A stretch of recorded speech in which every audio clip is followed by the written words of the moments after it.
বৌদি শোনো, আমার 1500 টাকা দরকার ছিল। আমি দাদার কাছে টাকা চাইলাম, দাদা বলল তোর বৌদির কাছ থেকে নিয়ে নে।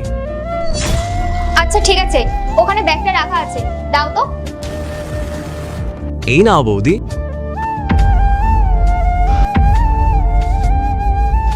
এই নাও 2000 টাকা রেখে দাও।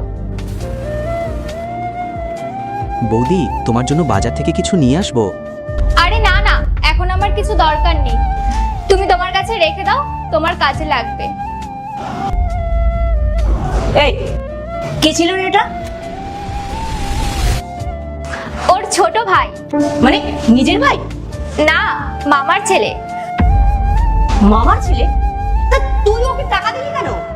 আমাদের সাথে থাকে তাই আমরাই দিই, না হলে ওকে আর কে টাকা দেবে?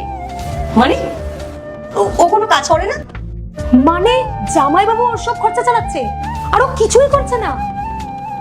এখনো পড়াশোনা করছে তাই কোনো কাজ করছে না, তাই জন্য তোর জামাইবাবু ওর সব খরচা চালাচ্ছে। তো কষ্ট করে টাকা রোজগার করছে আর তুই ওই টাকাগুলো কিনা ওর পেছনেই লাগাচ্ছিস।